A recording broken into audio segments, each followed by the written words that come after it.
Hello, guys, and welcome to week 5 recap. Um, this was one for the books, guys. This was a week of close games. I think we had one blowout. But this week we have D. Scott rejoining us. Took a couple Yo, podcasts off, but he is here, guys. We got Man of the Peoples, Mr. Peoples, Mr. What up? Cortez Peoples. How you doing, my guy? What's up?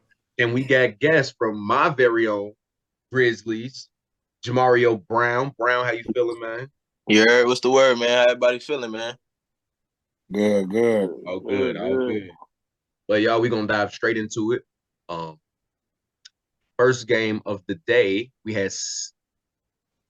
Sorry about that. We had the Thunder versus the Magic. Can you all see my screen? Yes, sir. All right. So Thunder versus Magic. We had a 1-point game. This game was, oh my God, the end of the game, big shot after big shot being made. Low scoring game though, 53-52. Magic take the win. After they were losing by 3 in the first half, then Magic outscored them by 4 in the second, get the 1-point win. Ahmad Smith for the Thunder. Ahmad Smith with 8 points. Antoine Peterson with a great game, 16 points, 6 rebounds. On 5 for 6, 2 for 2 from 3. He had to get better from the free throw line, but he shot 4 for 10. I know he's probably shooting himself in the foot. Could have had his 20. But CJ Link with 13 points, 3 assists, 3 rebounds. Devontae Arnold had a somewhat all-around game, 5 points, 3 steals, 4 rebounds. But goose eggs from pretty much everybody else. Nothing from Cam Link, nothing from Keyshawn Williams, nothing from Tanky Blandon. Then we got, for the Magic, we have Marcus Pope with 22 points, 6 rebounds, 4 assists, along with Edgar Townsend having a good game with 12 points, 3 steals, and 3 rebounds. And then CC Malone chipping almost a double-double with 10 points, 9 rebounds. Also had 3 assists and steals. They come away with a win. We'll start with you, D. How you feel about the Thunder going 5 straight losses and then losing to a Magic team that they felt like they actually could have won. They lost. Yeah. As far as that game goes, man, because I called that game, so I got to sit and watch it firsthand. And the crazy thing about it is that they came in with a mindset of move the ball, move the ball, move the ball. Try to get better opportunities to get to the rim.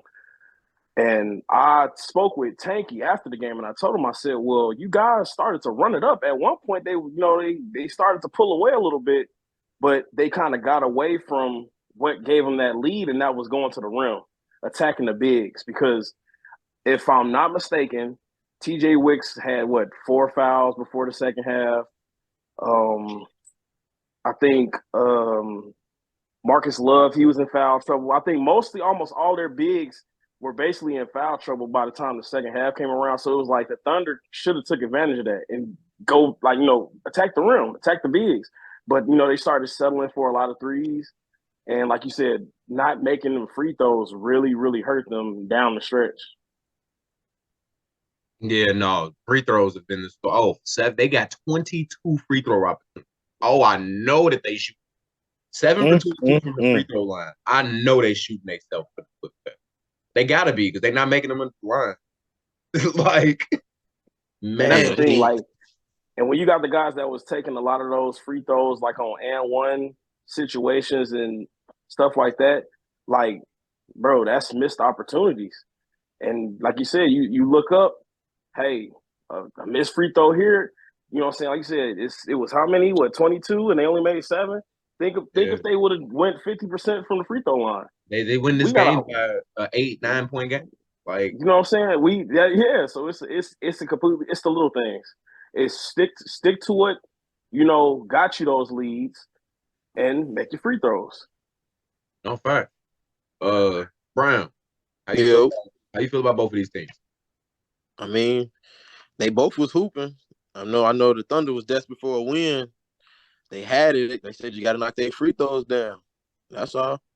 They win that game. What it came down. Win that game. But no, one of the players on the Magic was going crazy though. It looked like I can't really see it on my phone. But Marcus Pope, he was 10 Marcus Pope, yeah. Yeah, 22 points with the 4 assists and 6 rebounds. He was very aggressive. Higher game. Yeah, he was hooping. He was hooping. He was hooping. He was determined not to lose against them. You know. Yeah, he didn't want to lose, dog. So yeah, he was doing. Yeah. So yeah. All right. What you got, Mr. People? Well, the Magic, they almost shot themselves in the foot. Play zone the whole game and decided to go man one play and almost lost them the game. Facts. Which was a very, very, very, very, very, very dumb decision. But they came out with the win, and then the Thunder. They decided they were up. They were up, and then they decided to pick up full court against a team that barely hit a three the whole game instead of picking them up because they took the ball out, the Thunder did, at the other end of the court. So they had to dribble down the court to get a shot off. But you pick them up full, so they get the ball in, they drive right past you, and they score. Like, the decision-maker for both teams was very immature, to say the least. But, I mean, Magic won, so that's all I can say. Yeah, I think that this was a good game too. It was very sloppy play for both teams down the stretch. I will say. Oh, I got one more thing to say. Where is TJ Wicks?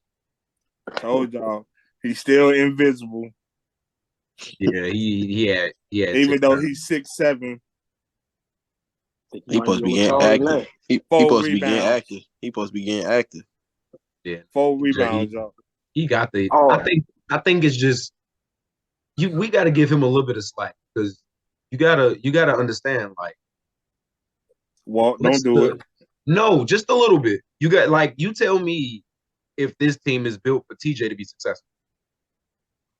You tell me. Tell me that you see this roster and tell me that this. I'll say this. Look, let me just get this out real quick, and it's to answer your question, Walt. For him to succeed in that offense, it has to be a thing where he has to be in the paint. Like I get it. Like because I watched him in high school and stuff like that, and they, he's trying to be more of a wing type player. He needs to be inside. Period. And my thing is, we all see that Pope has no problem with passing the ball. He wants to get those assists because it hasn't been one of those ones that wanted to look for a shot right away out the gate of the season. So it's like you got to find those points inside. And one other thing that really kind of made this game weird to me is that not having Casey Garrison. Yeah, they didn't have a real point. So it's like you really didn't have somebody that was going to be that point guard. You really didn't have somebody that was just going to go and get their own shot.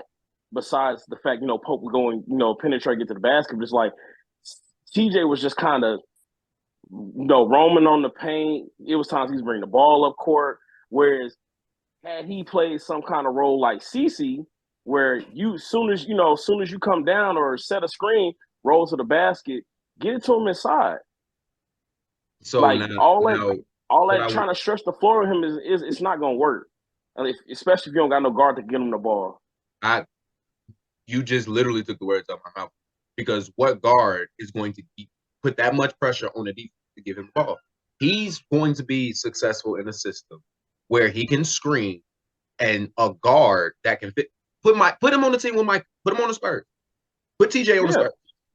Tell me TJ wouldn't cook.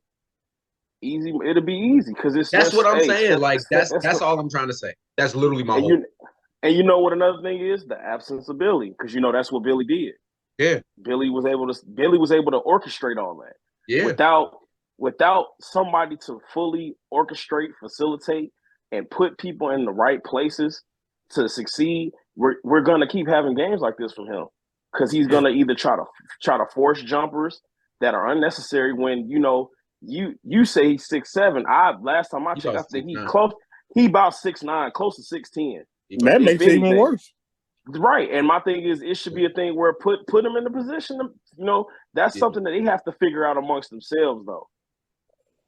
But also, you totally right, 100% right on the offensive side. But look at the defense side. 4 rebounds. You 6'9", you get 4 rebounds the whole game. And that, The And whole that's so game. that's one thing tough. I will, Down. I'm gonna say this, and we're gonna try to move on to the next one. One thing about him I did notice is when I was watching him, I think I was sitting with somebody, and they was like, "See, I think he just relies too much on his athleticism versus his fundamentals." You don't got athleticism. He's no, he's totally athletic. That's not the issue. That's not the He's issue. And 6'9", just because you can't jump, don't mean you're not athletic. It's people that can run, move side to side laterally. That's quick. Like he has a lot of those talents that like Brown is extremely athletic. Just because I jump higher than him, don't mean I'm more athletic than him. He may move side to side faster than me. You see what I'm saying? Like it's different aspects of athleticism. Like he's athletic and he knows how to use his length defensively. He gets blocks. He Yeah, has yeah, two steals definitely, in a block. definitely, Like, definitely. come on now. Like Definitely. he's not How many like blocks he get? He he got got one one, block. but he's leading the league in blocks though. And you gonna say he's 6'9", he's supposed to do that. Well, he's doing it. And look, and like you said, he's probably leading the league with 2 blocks. So but look, people not coming to the paint on that. But look, I have to say, but think about how many 6'10", close to 7 foot guys we got in the league that should be averaging them kind of blocks, and they not. Yeah, we got Seth Johnson. We got Trey is not even that. Trey's like 6'4", 6'5". He got like a 46-inch vertical. Yeah, he's ridiculous. We got our giant Chris. Yeah, he's ridiculous though. He's a great defender, by the way. But we'll go. But yeah, no, defensive wise, yeah, TJ perimeter defender with that length, it works. He gets the stuff inside, but it's just I don't know, man. They got to spacing is everything too on defense with them. Yeah, we got to figure it out. They got to figure it out. Next game, though, guys. 1 p.m. game. Grizzlies at Spurs. The Grizzlies that game top was the Spurs. It definitely was fun. So fun. Grizzlies top the Spurs 75-71 in overtime. Grizzlies the Spurs outscored the Grizzlies 38-31 in the first half. Grizzlies tied the game up, beating them 36-29, and then going into overtime was a last-minute buzzer beating play. Great pass from Chad White to Daryl Harris to send us to overtime. Off the amazing drawn-up play. That man, it worked to perfection. And shout out to Daryl for being ready. It wasn't even drawn up. Like he just knew, he read the situation and did it perfect. And then we Grizzlies outscored the Spurs 8-4 in the second half, take the victory. For the Spurs, Micah had his game. He had the game that he needed to have to play the Grizzlies today. 20 points, 4 assists, 4 rebounds, only 1 turnover, had 2 steals as well, was 5 for 9 from 3, 7 for 11 from the field. He was shooting the ball. That right wing, he loves that spot. Oh my God, he shot the 11 off the ball. Octavius Davis had a great game too. 14 points, 9 rebounds, 4 assists, 2 steals. Great all-around game for him. Jeremy Davis had 12 points, but did it on 3 for 10 shooting total, 3 for 9 for 3. He had 3. He was all over the place though too. Had 3 steals, 3 assists, 6 rebounds, doing a lot of the dirty work for the team. Trey Johnson with 7 points, caught a nasty lob late in the game. Oh man, that was a nasty catch. 7 points, 5 rebounds for him, but he also had 4 turnovers along with Octavius Davis with 4 turnovers. They had a total of 15 turnovers for the Spurs. Can't do that. Yeah, 15 turnovers. Yeah. Hard to win the game. But for the Grizzlies, Chad White with 24 points, 8 rebounds, 3 assists, shot 11 for 19 from the field. Couldn't find the shot though, 0 for 5 for 3, 2 for 4 from the free throw line. Chris White, amazing on the rebounds, had his K1 career high in rebounding, 16 points with 15 rebounds, shot 7 for 15 from the field, hit all his free throws, 2 for 2.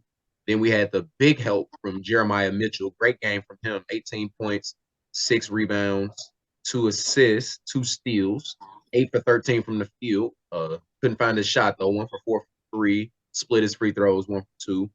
And Daryl Harris, along with 11 points, 3 rebounds, 3 assists, shot 5 for 11 from the field, and the shot that sent us to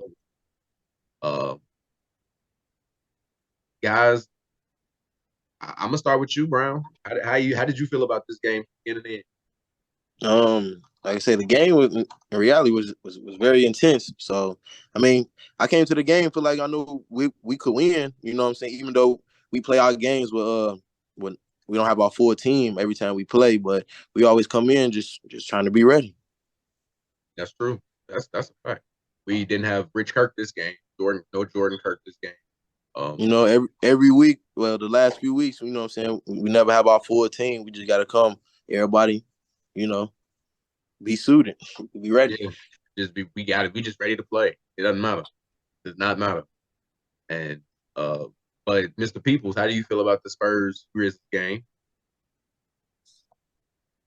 You said just the Spurs or Spurs. How do you feel about the game in general? How do you feel like it played out going into overtime? Oh man, unsung hero, Jeremiah Mitchell. I mean, can't say enough for 18 points. I mean, no one was expecting that. Definitely not from nobody from the Spurs thought Jeremiah was gonna put in 18, but he did. And to go along with 18, he had 6 rebounds. And he put some good defense on Gerald Duckworth at times that made it very hard for him to get off shots sometimes and things of that nature. Spurs. Still have concerns about their decision making. Because I mean, end of the game, Jeremy Davis take a one leg three with, I believe it was like maybe 15, 20 seconds left on the clock. You take a one leg three when you could have got a good shot or something, and then that's a bad decision right there. It was times where Michael took a bad shot when it wasn't needed. So, I mean, for the Spurs, it was just bad decision making. For the Grizzlies, it was a grind out win. For sure. That I feel as though that they really needed to really get them going as weeks go along. So that's my take. For sure. Scott, what you got, man? I'll start with the Spurs. So yeah, I definitely feel like the turnovers was big, and like if you like, and I was sitting courtside watching it, and it was just silly turnovers. You know, not looking at who you passing it to before you pass the ball. Micah, this was one of those games Micah had to kind of show a little more than just the ability to facilitate. And he definitely shot it like a lot better than I expected. But there was a few shots that, he, may not have needed to take. But I feel like his mentality and the level of a player he is, he's like, I've had those looks since high school. I've had those looks on the D1 college stage, so I'm going to take them. So that I get. Probably my only real concern about that team so much was not a good shooting day from Gerald. Gerald, like, I've seen him and Micah play together, and it's like, dude, when they on one accord and they playing together, it's scary. It is very scary. Like that was what, like when we broke. I think Bobo broke the news on the podcast that Gerald was joining the Spurs, and I instantly said, "Whoa, like." That's gonna be a nice addition. Yeah. But I don't think Gerald gonna go 3 for 11. It's like I said, this is probably just a bad game for him. But now to the Grizzlies, I feel like this is the game y'all needed to win.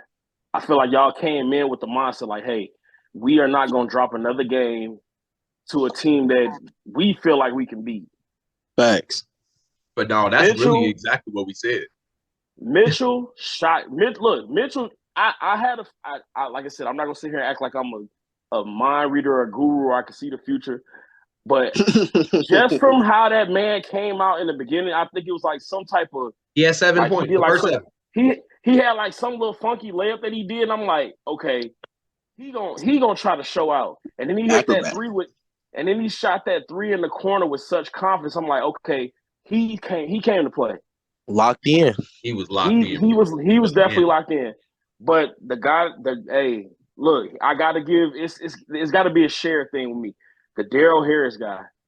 For sure. I told him straight up, like, hey, you definitely was the one that had the energy today, bro. I was telling my cousin, I said, hey, don't be offended when I say this, but that's dirty work, Daryl. That man came in and did the dirty work.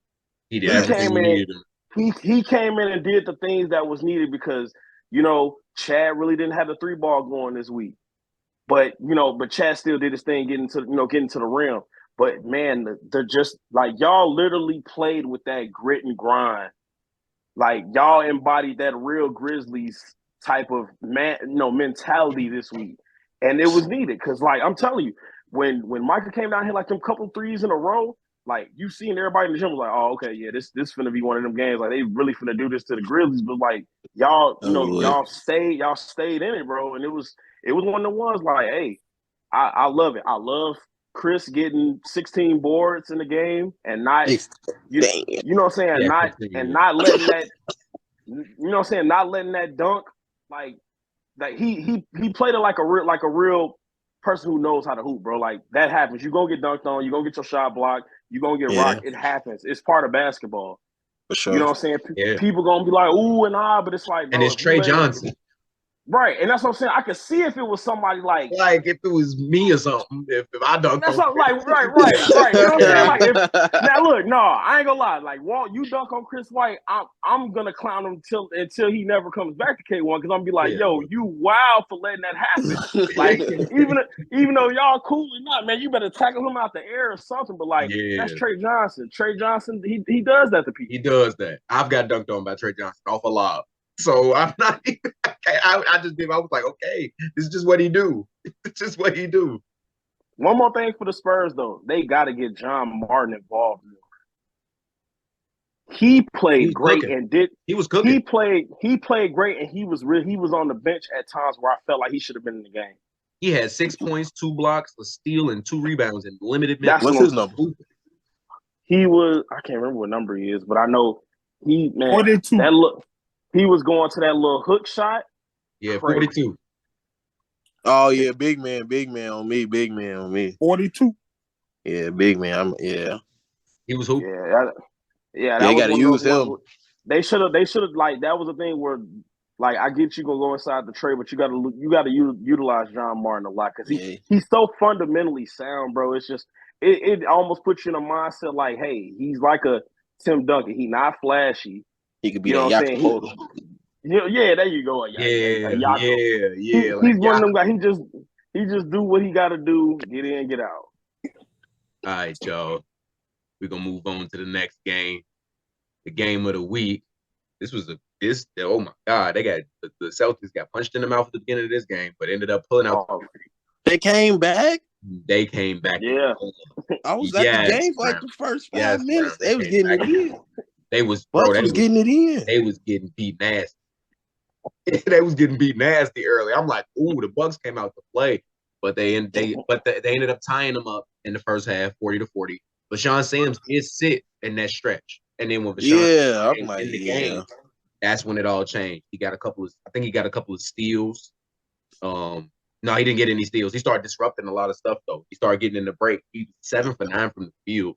18. No, he was getting busy. 7 for 9 from the field. He had 18 points, 2 rebounds, 1 assist. Really, he was just their energy. They had a really all around game. Ryan Kavos with 16 points, 13 boards. Phil Andrade with 18 points, 4 rebounds. You had Christian Straw, who was lighting it up. Hey. He gets the player of the game for me, bro. He was he was letting that thing fly.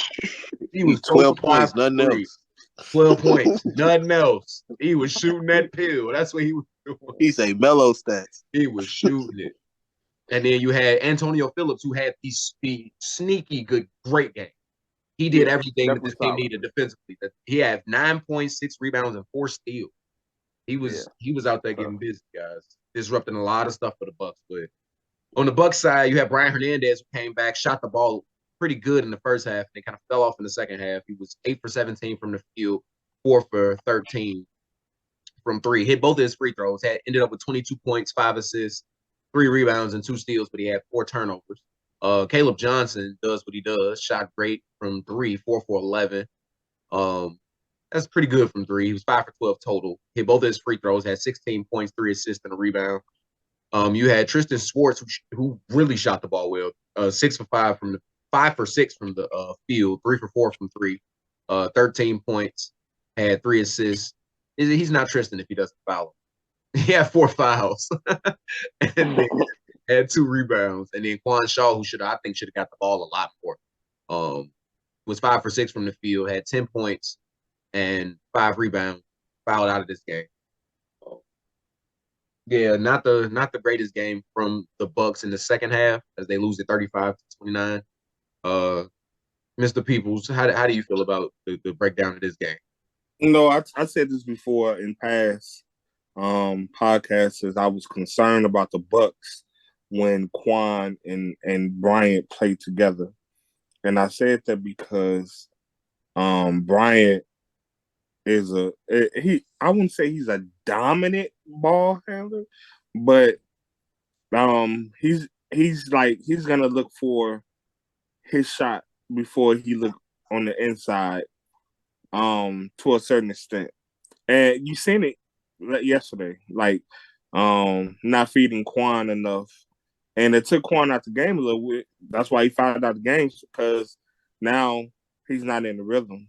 And that one, I believe it was their last play of the game, before the game was over. Like, they called a timeout. Brian gets the ball, he dribble, bag a guy down, then he just throws a overhead skip pass and goes out of bounds. Like, I feel like in that moment, like, something has to happen. Even though Quan wasn't in the game, something has to happen where it's some type of ball movement to get a 3-point shooter open or something in that nature. Celtics, I mean, Vashawn Sims. I mean, can't really say much about the Celtics much, but I mean, they played a good game. I mean, they didn't give up. They stayed within the game. They didn't let the game get fully away from them. But I am going to say this, though. Yes, the Celtics didn't have Jared Johnson, but the Bucks didn't have Big. And Big is a big part. Eric would have made a huge difference in the game. Big is a big part of the Bucks. So I'm just saying, like, don't count the Bucks out, because they do got a gym and Big that can come in and pass, shoot, drive, and he can do it all. So he had 18 and 13 his first game. I don't think, honestly, throughout the day, I don't think it was the game of the week for me. It was the Grizzlies and the Nets, but it was a good game of the week. Spurs, yeah. I mean, yeah, I'm sorry, Spurs and Grizzlies. I'm done. Dog. Yeah, definitely the dog. Brian, what you got? How you feel about the Bucks and Celtics? Like I say, I was at the beginning of the game. I was there watching the Bucks and Celtics. The Bucks were just hitting a lot of threes in the beginning. I thought they was gonna run off with the victory. I'm seeing this. I thought they, was gonna win, but Celtics, they ain't going for that. Obviously, with Sean Sims coming off the bench, putting in 18. So Celtics needed this win. They got it. Bucks just can't just don't put the foot off their neck. Just keep on going. Just don't slow down. Keep going. As crazy as it's gonna sound for me to say this, as crazy as it's gonna sound, and Scott, I'm gonna let you speak because I don't got much to say. I think that, call me crazy, but if Jared Johnson is in this lineup, I think Christian Straw should start, and Vashawn Sims should come up. And I know that sounds crazy, but I think that'd be extremely hard. If you got a shooter to start the game, to be able to space the floor, so K-Voss and all of them can get their shot. And then you got Vashawn Sims coming in the game, being able to put a lot of pressure on your point guard that's in the game, and then let Christian get a breather. You know what I mean? Like, and then you add somebody that can defend, somebody that can, I think that would be so dynamic and from a team aspect versus like an individual aspect. Yeah, I think Christian can come off the bench, but I think your shooters need to get a rhythm early. If that makes any sense. Like, that's just me. And True. That's just me. So with his talent level, if he would be able to, because Antonio Phillips could be that guy, but he just hasn't been proven to have those type of games, like in that type of role. You know, like Rashawn Sims just proved it. He was able to sit while they were getting blown out, have 18 points, and get the victory. Like, I think that's tough. I think that's extremely tough. That's tougher than you starting the game. Facts. That's just me. You know what I'm saying? Like, so I think if Jared Johnson is in this lineup, I think Sean Sims coming off the bench would be, from a team aspect, would be amazing because, as you can see, he still got his numbers. Right. Still got his numbers. It didn't change the fact that he got his numbers. He just got his rest early and was able to kind of beat up on, throw the rhythm off completely. He threw their rhythm completely off. That's really what happened. They were like, "Oh my God, we got to adjust now." Like now. But that's just my hot take. That's a hot take for me. But go ahead. For the Bucks, I'll say this. Yeah, Brian probably in a lot of people's eyes, he probably made some, bad decisions. But one thing you can't take away from Brian Hernandez, and I watched this even when he was at KCC, that man has one of the highest IQs in the gym. Oh my God, it's hot. Because if anybody was paying attention, y'all can go back and watch the game. I think he fouled somebody like right as it was getting close to the end of the first half and knew they couldn't stop the clock. So he basically robbed them of a possession at the end of the first half. But that's smart thinking. Most people ain't gonna think about that. They're gonna let him inbound and get down and get a shot at something. But he said we had one to give. That's exactly what he said. Right. He already knew. But piggyback off what Cortez said, trying to figure out how him and Quan can coexist, it's going to take time outside of y'all just showing up on Sunday playing together. Y'all going to have to figure this out, like get some runs in together and really like figure that out. Y'all got to get Patrick Allen involved. He's like a Swiss Army knife guy. He can kind of do a little bit of everything. He doesn't really you see he only got one attempt in the game. Yeah. Whereas you got guys who got 17, 12, to that extent, that shouldn't happen.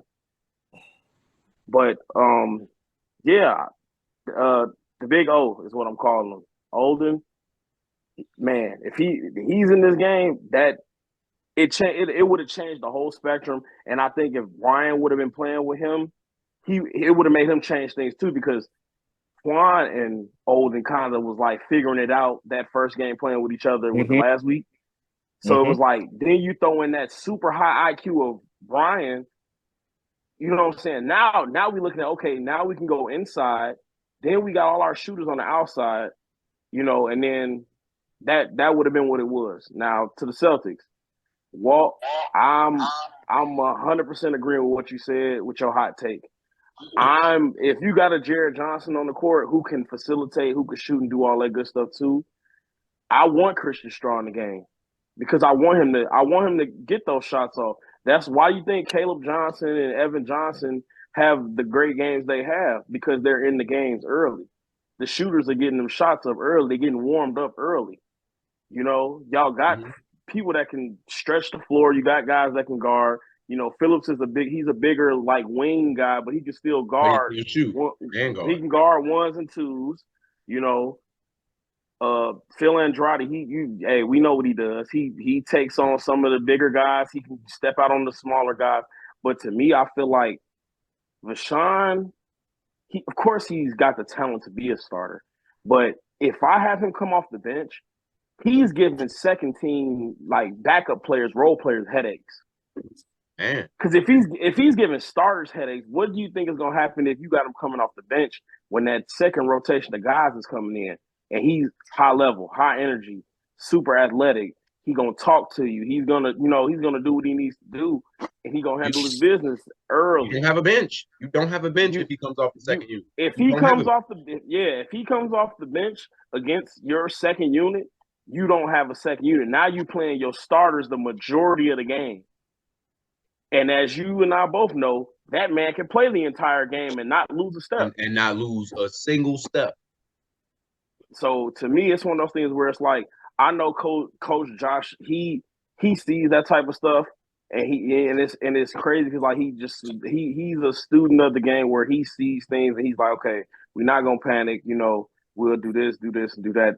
But like you said, you insert Jared Johnson, now you have a whole different dynamic on how they can approach any of the top teams other than themselves right now. And that makes them even scarier on paper. And then a poor shooting game from Jay Kavos. Man, 1 for 10, and they still win. They still win. He's usually shooting. Him and his brother usually around the same number, 6 for 10. It's a more than 50% shooting night for them on most nights. Yeah, most nights. So it's like, hey man, the Celtics, like I said, they still scary. That one loss, it is what it is. They kind of got it out their system, and they brought them back down to earth. Not to have a big head. So it's like now they're playing, and it's all business now. I agree. 3 p.m. game, Heat Nets. The Nets move to 5-0. Heat dropped to 1-4. Nets have a monster second half. They were losing the game by 2 in the first half, though. The Heat outscored them 27-25. Second half, the Heat only scored 22 points. The Nets scored 43. Ended up winning the game 68-49. 19 win for the Nets. And for the Nets, Martavius lasted with a great game. I believe as he gets player of the week, he had 26 points, 6 rebounds, and 4 assists. The next guy had 11 points and 8 rebounds, 3 assists. Ronnie Jackson did the game. Amir Hines had 8 points, most of them coming late in the game. And then for the Heat, only person to touch double figures to get more than 8 was Jalman Sullivan. Trey Anthony was the person that got 8. Jalman Sullivan with 8 points, with 22 points and 6 rebounds game. Trey Anthony with 8 points, 1 rebound. Not a great shooting night for him. 18 for 52 from the field. Shot 34% from the field, 37% from free. Jalman Sullivan hit 5 for 9 from free. Found his stroke this game. Teammates couldn't do too much of anything. Darian Boston 1 for 6 from the field. Not his typical game. 3 points, 3 assists, 2 rebounds. Mr. Peoples, how do you feel about this Heat team? That's really what I want to talk about. Well, I mean, I don't really have much to say about them right now. Missing a guy.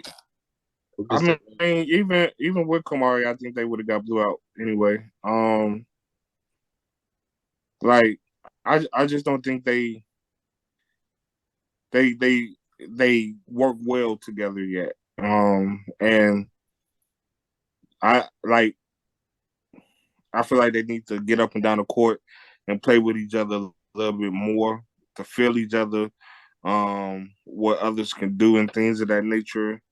So yeah, with Kamari playing, I think they would have got beat by probably the same or even more probably. And because Nets just a better team, they're better, just a more put together team. It's not to say that the Heat are just horrible, but they're not good. Yeah, they played the number 1 team in the league. So this is what happens when you play the number 1 team in the league. And also Troy Louis. Yeah, he had 5 points, but he had 11 rebounds. He's a pickup. Cause I'm telling you, he can break out a 20-point game any game. So, that was a big pickup for the Nets to have, and they didn't have Dennis either. So, and Jameer, played a backseat role yesterday. He only had 8 points. So, I mean, yeah, they look like the number 1 seed to me, honestly. Got what you got? Yeah, so just from what I didn't really get to catch much of the game, but just from looking at the stats, yeah, no Dennis, no Sammy, no Mook. Like, they don't have those guys, and they still, pull out 68 points. That's pretty decent, to the point where it's like that would have really overpowered this Heat team. I like the new additions to the Heat team, but like people said, like even with Kamari there, I still don't think it's enough because I don't think they've gotten that chemistry down. They've got guys that are unselfish. They got guys that are that's going to look to move the ball around a little bit, but I don't think everybody on that team knows the other's strengths, or they don't know their teammates' tendencies. You're going against a Nets team where these guys are always together, always in hoop sessions together, either playing against each other, with each other, open gyms, whatever the case may be. So it's kind of like they just ran into that buzzsaw of higher IQs, chemistry, like real chemistry. And Puda, hey, that's an MVP type of guy. He keeps short memory. He plays his heart out. He guards team's best players. And I don't know if like I said, I didn't catch the game much, but I don't know if he guarded Bosby. But if he did, like, hey, that's the type of stoppage you need on a Bosby, making him go 1 for 6. He was guarding Sullivan. Actually, he was guarding. He's guarding Jallman. Okay, he's guarding. Well, Jallman kind of cooked. Hey, well, look, hey, no, not gonna lie. Look, I talked to Jallman. I talked to Jallman right before the game, and that was like right before I left. He said, I'm feeling good today. He's like, I feel like, I'm getting my legs up under me, because he's like, man, I've played terrible these first couple weeks. He was like, it's time for me to have a good game, but I just hate the fact it had to come on the shoulders of him having a great game and the guys who have been consistently good not being up there with him. Because we talk weekly about Trey being a guy who's in the front runner for most improved. Yeah. And to only get 8 points, that's bad. Shaq Adams, that was my dark horse player for their team, because like that first week, I'm like, okay, he's giving them something they really didn't have in like the post present. So it's like, I think a little bit more together, getting to know each other's tendencies, and they got to start getting Sean Ort more involved down low. He's been hooping. He like, man, when I say one of the hardest working dudes, he's been hooping, bro. He's everywhere. He's all over the place. But like offensively, get it to him. Try to get it inside to him the best you can. But it's like, yeah, they just ran into a team that just, they just have that chemistry that just outweighed everything. I agree. They just weren't ready. Yeah, it just wasn't, they weren't put together enough to really compete with that. And like you said, who knows what would have happened if they had everybody. If the Nets had their whole team. They had we possibly talking them dropping 60-something points in a half. Yeah, if everybody's having a good game or even a halfway decent game. So yeah, it was tough for them, but hey, try to regroup. All I can say is, advice wise, you gotta figure that out. You gotta get your guys together. You gotta do something, because if not, it's gonna be one of the things you're gonna be on that downward spiral and keep running into these teams that have more chemistry with each other, and it's put together a little bit better, and they're gonna keep whooping on you. I feel that. Brian, what you got, man? How you feel about this, that? Well, I'm looking at the stats. I see Martavis, he was going crazy. I seen he had to step up and carry the load, because I don't see Dennis on the sheet. Dennis didn't play. I know, like y'all said, but if Dennis would have played, they definitely would have dropped at least like 60 in that half. Man, I didn't even mention Dennis. Sammy and right, no Dennis, no Sammy, and they still got won by 19. Yeah, he said he had to carry the load. He said he wasn't finna lose to them either. He said he need this one. Not only was we not finna lose, we finna dominate. Facts. Yeah, I think I'm gonna say this because I don't really have much to say about the game. The score and the number stats tell itself. 34 rebounds, 22. Can't win a game like that. They had more assists. They had less fouls. They had how many turnovers? It was 4 turnovers apiece, so it really didn't come down to turnovers. It's Puda, Martavius. He's been so consistently good that I think it gets watered down at times. Like if he has a good game, then somebody has a game that's probably just as good. Like it's hard. It might snub him in a lot of instances. You know what I mean? For Because sure. he's been For sure. so consistent. Like For sure. I mean, his bad games aren't even all the way bad games because he'll miss a lot of shots, but you'll see him with 15, 14 rebounds, 13 rebounds. Yeah. You'll see him with like 8 or 9 assists. Or you'll see him with like 5 or 6 steals. He's like, what Denzel say? I'm leaving him with something. I'm leaving him with something. I'm leaving him with something. I'm around the way. I'm leaving him with something. And even the bad shooting games, it's mostly like from 3. Yeah. Don't even like it's really just him trying to shoot threes. Right. Because like, either, man. Like he hit 3 of them a day. I mean, yes, that's what I'm saying. So that's really, man. Man, I'm on record for saying, like, dude, it was a thing where like he was giving Dennis a little bit of run for his money for that MVP last season. Yeah, because it was so consistent, and he was guarding every team's best player every week. Okay, I'm gonna ask this, and then we're gonna move on. And this is just like a little hot question. So if we already got Dennis coming to the net, and we see how Dennis and Martavius play together, and who would you guys say is the better player? Out of the two of them? Yeah, between the two of them, you Dennis. Think you all saying Dennis is the better player between the two? Dennis. I got Dennis. Brown say Dennis. Yeah, I'm biased, but I'm biased for Poodle because like I said, I just love his game.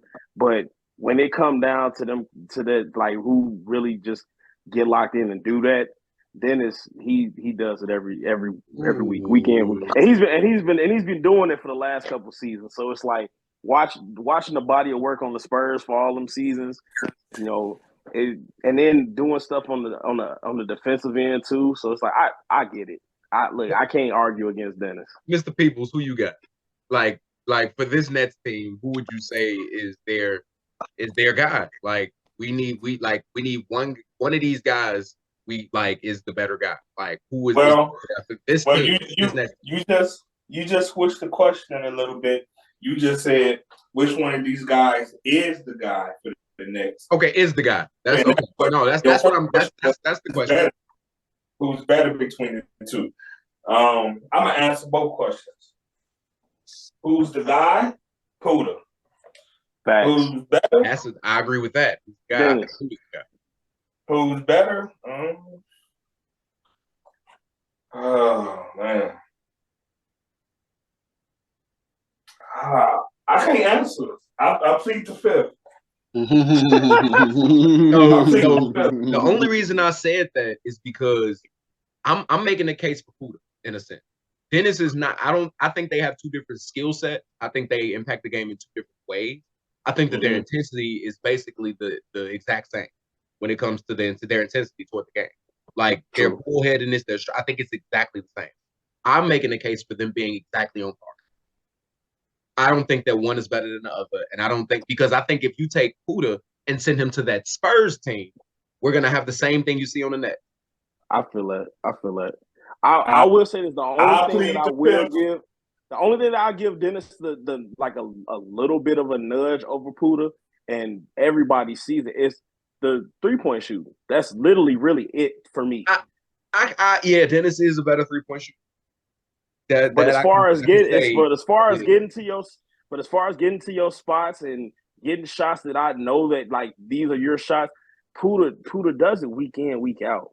Yeah, they play differently, but bring the same amount of intensity. It's like it's almost like, what do you need for your team versus what's from that Kobe commercial? Are you a different animal but the same beast? But the same beast, right? They different animals, but they the same beast, bro. Like you can't lose with either one of them. And then having both of them and then letting them be on the same page, that's scary. That's scary. That's why I think it's so scary, because they evenly yoked to me. I think that's one of the better duos in the league. And you still got to throw like a Sammy in the mix. You throw a Sammy in the mix, that's they even have Troy scary. Louis. And that's what, like, you got all these different like little pieces that just like, bro, it's scary. Ronnie been point guard. Like, we gonna move on, man. We can talk about this. We can talk about this. This we can call an upset, guys. We can call this one an upset if you want to. I don't think it's an upset. I don't think it's an upset, personally. That's an upset. That's definitely an upset. You can call it that. I know what I know. And I know this Bulls team is a really good team. Hey, get Lil Dre on this podcast right now. That's who needs to be in here. He needs to address some things for me, brother. It was a lot of stuff going on at the end of this game, guys. So I break it down. I'm gonna let everybody talk. So the Bulls win this game 76-74. Bulls outscore them in the first half by 3, 37-34, but lose to the Lakers in the second half by 1, but still come out with a win. Oh my God, 4 guys in double figures for the Bulls. Benny Munoz was shooting the leather off the ball, shot 5 for 3, 5 for 10. Benny buckets. And he had like 2. It was just ridiculous. They just hit the bottom of the net, like didn't touch it. Like his shot was looking real. Shot 4 for 6 from the free throw line. Also had a rebound to go along with that. Then you have 15 points from Bobby Krivokapic. Shot 5 for 7 from the field. Bobby only taking 7 shots in the game. Benny taking the most with 10. So the ball was spread around a lot by the Bulls. They moved the ball a lot. I think they really wanted to beat the Lakers since, the Lakers only had 1 loss. He had 15 points along with 5 rebounds and 2 assists. He flew in for one of them. Like, I didn't know he could jump that high.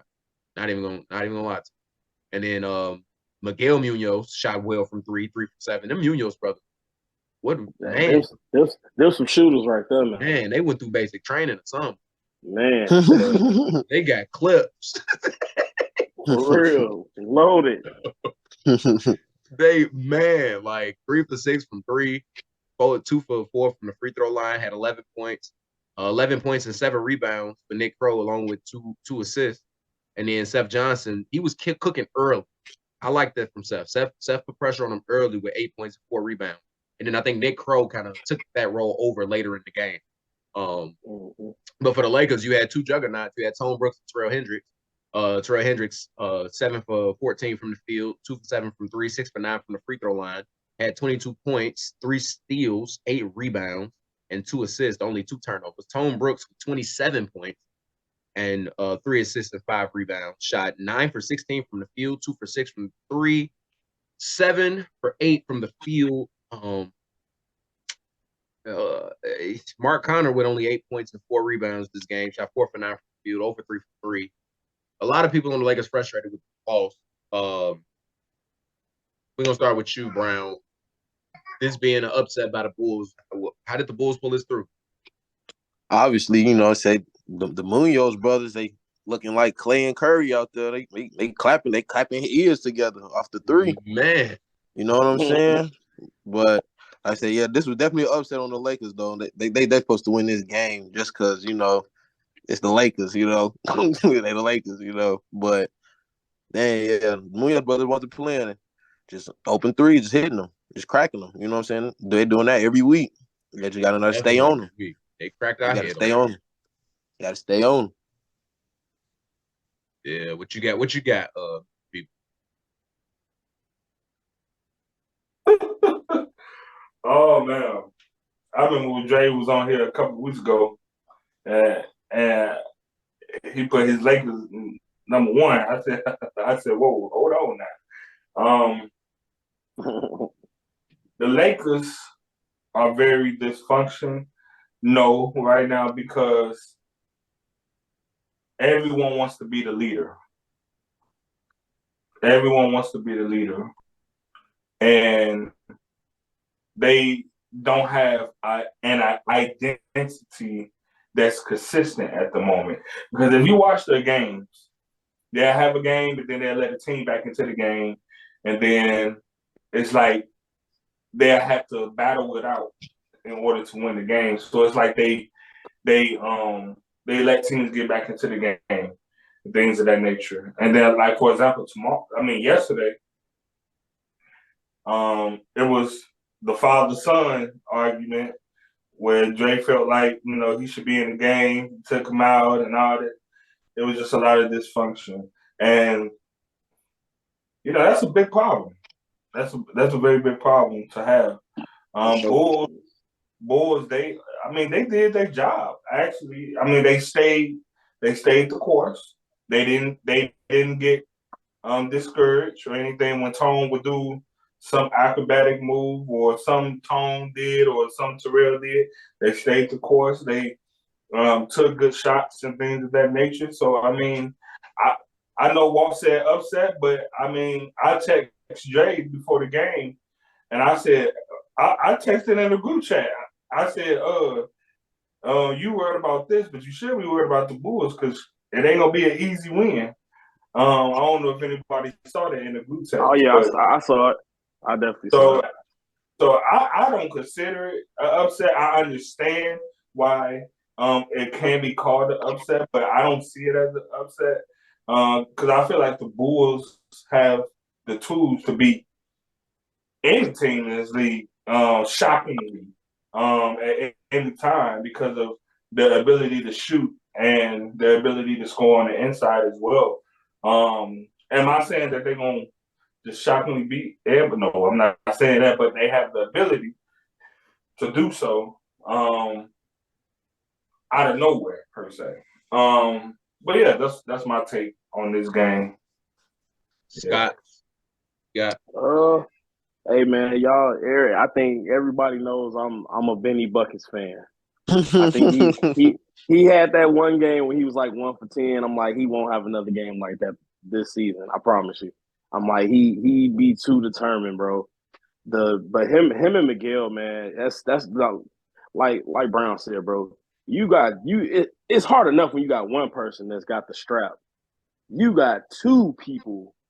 And then they brothers, so like we legit looking at some Splash Brothers, bro. Like they really like, Yeah, and they this really stuff got and it's like off the dribble, it's off screens, it's For sure, pull-ups. for It's sure. like you're seeing it in so many different shapes or form. Where like if they had an actual offense, like that Oh, offense that yeah. they ran or plays for Miguel and Benny, dude, like people said, it would be shocking to see, but I wouldn't be shocked if they beat a lot of teams that, most people will look on paper and be like, no, they not gonna win.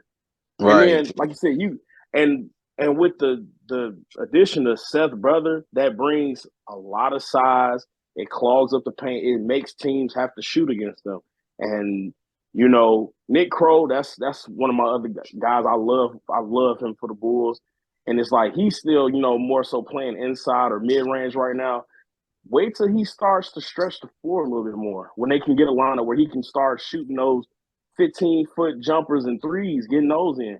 It's gonna make them that much, that much more deadlier. But I feel like that main piece they really just need that point guard in that offense to really kind of like get them rolling, so they don't have to be so much of Benny bringing it up and just pulling up when he got a little bit of space that he feel like he's comfortable with. But Laker wise, me and Lil Dre was in our in the chat going back and forth about rankings and blah blah, and he said, "Oh, this team isn't this," and I say quality of wins matter to me. If a team who beats a team that's beat quality teams and is ranked higher, and and it's not even just in my opinion, like other people gonna probably feel the same way. Hey, quality wins matter in rankings to me. So this game, this is gonna move the Bulls up. This gonna possibly move the Lakers down for me. And the thing, Lil Dre can't shoot 1 for 5 in the game. And I'm sorry, it's not enough basketballs on that court for that team that they put together. It's not enough because I watched this game. It's so many times that I watched Tone bring the ball up court, and Mark would be sitting on the sitting in the corner or sitting on the wing, looking ready to get the ball and shoot, and somebody's getting looked off. It's you don't have what I'm saying. If Dre's not in facilitating all that to them guys and making sure Mark, Tone, and Rail get those touches, now you get games where Rail is taking 14 shots, Tone's taking 16 shots. Mark took 9, but it's like, were those 9 shots catch and shoot? Were those 9 shots I got the ball and I initiated my own, stuff? Like, they got to figure it out, because if not, they're going to keep falling against, good teams that catch on to that, That's just the reality of it. Like, when we watched Lil Dre games, he wasn't really looking to score so much in the past. It was like, I'm getting people involved. I'm looking to, get steals. That was his thing. So, but now that he's, opening up his offensive game, he wants to get those shots in too. And to me, It's just gonna take somebody to take a real back seat. Somebody's gonna have to take a real true back seat. It's cool to have a driver in the passenger, but somebody got to be in the back seat. Well, I agree that's with just how I see you. it. I agree, and I think that like you said, there's only one ball, and I'm not going to put anybody out there, but our job as media is to put out the truth and the news. So as I say, you said what? Oh, one more thing. Well, hey, shout out to Devontae Barnes, bro. He is probably one of the better glue guys for that team. Like he does everything. Yeah, no, he definitely Everything. even off the court stuff, like not even nothing pertaining to basketball. Teammate wise, Devontae Barnes is one of the better teammates you can have. Yeah, but definitely. But I do want to say that one of the players walked past me and was just said it's not basketball. And I totally agree with what that player was saying. I don't think that the Lakers are playing a true, real brand of basketball. I think it's pass the ball around, see if you can get what you got. There's no real sets, screens, down screens. Players like JJ Calvin should be getting way more touches. He finishes so well inside. He should be able to get some screen and roll opportunities, some fade opportunities, some more shots just to get involved. Yeah. I think that this Lakers team they're not built to play big. They never have been. Like Chad, you can say Chad White played for the Lakers 2 seasons ago. And come on now. What is Chad White now? Hey, he a wing guy. He right. And he was leading the league. He was third in rebound in the league when he played for the Lakers. So he definitely had to play big. Right. So it's like he couldn't be because it was so guard heavy and so many people needed the ball. You had a season where they had Brian, Red, Black, Mendy, Naylor, Walter, like all guards, like Dre. Super guard heavy. It was just super guard heavy team, and this is usually the issue that they run away. This isn't surprising. This doesn't surprise me at all. I think that they'll get over it. I think that they'll figure out a way where all of them can be. Quill gave some good minutes in this game too. I like the way Quill played the game. Really good on defense and hit over shots. He was 2 for 5. He was solid. I think he didn't force anything. I think he's playing his role the best way he can. Sean Northern, his first game, he's supposed to be, a little better than what he showed. But I just think that this Lakers team, they just got to figure it out. They got the talent. They got to. Somebody really has to take the back seat. I think it's Dre Jr. I think he needs to focus more on facilitating and running and offense. Like that. Yes, I agree. It should be Dre Jr. Yeah, it should be Dre. Yeah, I think because he's the best ball handler they got. Yeah. He's the best ball handler they got. So like my thing. Look, if you're basically like that middle linebacker on your defense where you seeing everything and you putting people in the place that they need to be on defense, you need to be that quarterback on offense. You need to be that's not a knock to Tone Brooks though. Tone Brooks can do it. Oh, definitely not. You need his scoring ability. Exactly. You need his scoring ability. Because of the simple fact that, and especially with Tone, because Tone can see that's the thing. Tone does a little bit of everything, so you don't have to give him the ball to be that guy to initiate. He can catch a shoot. We all know that. So it's like get stuff, put people in the position to win. That's all you got to do. That's all Dre has to do. That's really the recipe, bro. Yeah. Once he does that. But we'll go to the next game. We got the Warriors and Sixers. Game was closer than I expected. That I will say. I thought the Warriors, with the person that they had, would run away with the game. But they end up taking this game 75-66, get 40-36 in the first half. Philadelphia, the Sixers with a high scoring first half, 36 points for them to only be down 4, but then they outscore them. Warriors outscore the Sixers by 5 second half, 35-30, and then 75-66 for the Sixers. Miles Bergens continuing his rookie, quote unquote, campaign. Rookie of the year, man. Rookie campaign. With 21 points and 11 rebounds, he's actually third in the league rebound. Something to think about. Yeah, this guy is crazy on rebound. Had 2 assists as well. Jonathan Townsend had a great game in the first half. Second half, he kind of fell off, but 16 points and 9 rebounds. Like to see the rebound. Like to see that. When Jonathan Townsend is getting rebounds, that's more possessions. He is a willing passer off rebound, especially with somebody like Bergen and KT Bobo, who I think needs to take more shots. He took 1 shot, he took a 3-point. But he had 3 turnovers for assists. That can't happen. Then for the Warriors, you have Otis Houston lead the week in scoring with 29 points on 18 shots. He was 12 for 18. Yeah, That's do-rag. 4 for 7 from 3. Oh man, he did not have a do-rag on. I think he had a headband. I thought that was with the do-rag. Yeah, no, that's Tyree Mose. I'll show you Otis Houston. No, that ain't him. Bro. Yeah, he was going crazy. Yeah, he definitely was. He was shooting skin off the ball. Like, he had 29 points, like I said, on 12 for 18 shooting, 4 for 7 from 3. He made 8 of his 11 two-point attempts, so he was dominating inside the paint. He can do better from the free throw line. But yeah, the 2 assists, 1 steal. Sorry, guys. Someone's doing nuts right. Gotta, get to him in a minute. But Otis is really the one that was cooking this game. They also had Latrell Tidwell with a double-double, 10 points, 14 rebounds. 29. Yeah, 17 points for Kwani Blackman, who I think is the hero for the team in general. Antonio Marshall with 7 points, 8 assists, 5 rebounds. Him being the point guard he is for this team. Brown, you talked to me about this Warriors Sixers game. How you feel about it? Like I say, Otis was going crazy. 12 for 18. Couldn't stop him. Almost had 30. I feel like he should get player of the week whole time, but that's just my opinion. Just how he was just hooping. But I could kind of just looking at everybody, that was going that won and had like a good game. He had a good game. Yeah, 29 on him. Yeah, he had 29. He had 29. Yeah. It was hard. It was, for me personally, it was between Otis, Chad, and Puda.